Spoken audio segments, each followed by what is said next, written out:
আবাসিক ভবনে হামলা চালানো ইসরায়েলের প্রতি ক্ষুব্ধ ইরানের সাধারণ মানুষ। নেতানিয়াহু প্রশাসনকে যুদ্ধবাজ বলে অভিহিত করেছেন তারা। যুদ্ধের ক্ষয়ক্ষতি কাটিয়ে ওঠার চেষ্টা করছেন দেশটির বেসামরিক নাগরিকেরা। ইসরায়েলের সঙ্গে যুদ্ধবিরতি হলেও ইরানের ভবনগুলোতে হামলার ক্ষত এখনও স্পষ্ট। সামরিক ও পরমাণু স্থাপনার পাশাপাশি তেহরানের বহু আবাসিক ভবনেও হামলা চালিয়েছে আইডিএফ। ক্ষতিগ্রস্ত ঘরবাড়ি মেরামতের চেষ্টা চালাচ্ছে ইরানের সাধারণ মানুষ। আবাসিক ভবনে ইসরায়েলি হামলার বিষয়টি মানতে পারছে না তারা। আমি জানি না কেন ইসরায়েল এখানে হামলা করেছে।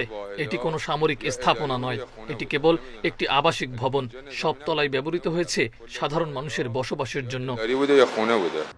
ইসরায়েলের সঙ্গে আবার যুদ্ধ বাঁধলে মাঠে নেমে পড়তে চান ইরানের সাধারণ মানুষ।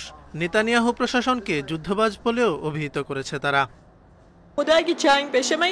যদি আবার যুদ্ধ শুরু হয়, শত্রুর সামনে রুখে দাঁড়াবো।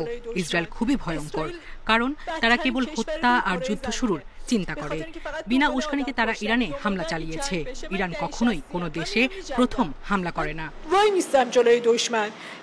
পারমাণবিক কর্মসূচিতে বাধা দিতে গত 13 জুন ইরানে অপারেশন রাইজিং লায়ন শুরু করে ইসরায়েল।